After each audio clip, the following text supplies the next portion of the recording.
এখন বক্তৃতা বলতেছি, বাবা মন্টু তুই কবর থেকে উঠে আসি একবার ক হাসিনা বিশ্বাস করে না তুই না খায়া মরছি, মানে তুই না খায়া মরছি এইটা হাসিনা কয়, তুই একবার তোকে কোনা কয়া যা হাসিনা পা।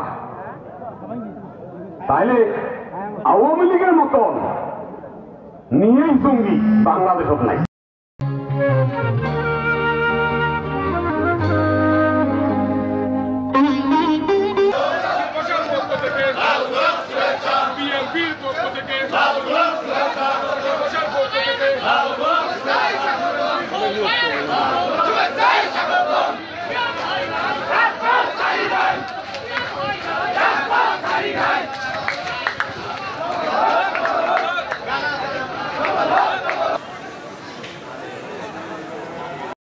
দেখেছেন 15ই আগস্ট গণভবন থেকে হাতিরা কিভাবে পালিয়ে গেছে, তাদেরকে আপনারা মূল্যবান করবেন।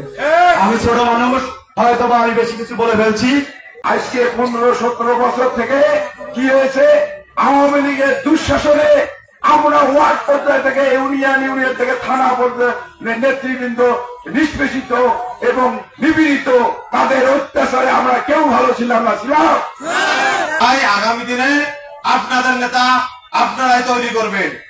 আমরা বলতে চাই এই ডিসেম্বর মাসের মধ্যেই বাংলাদেশে একটি অবাধ সুষ্ঠু নির্বাচন ইনশাআল্লাহ হবেই হবে।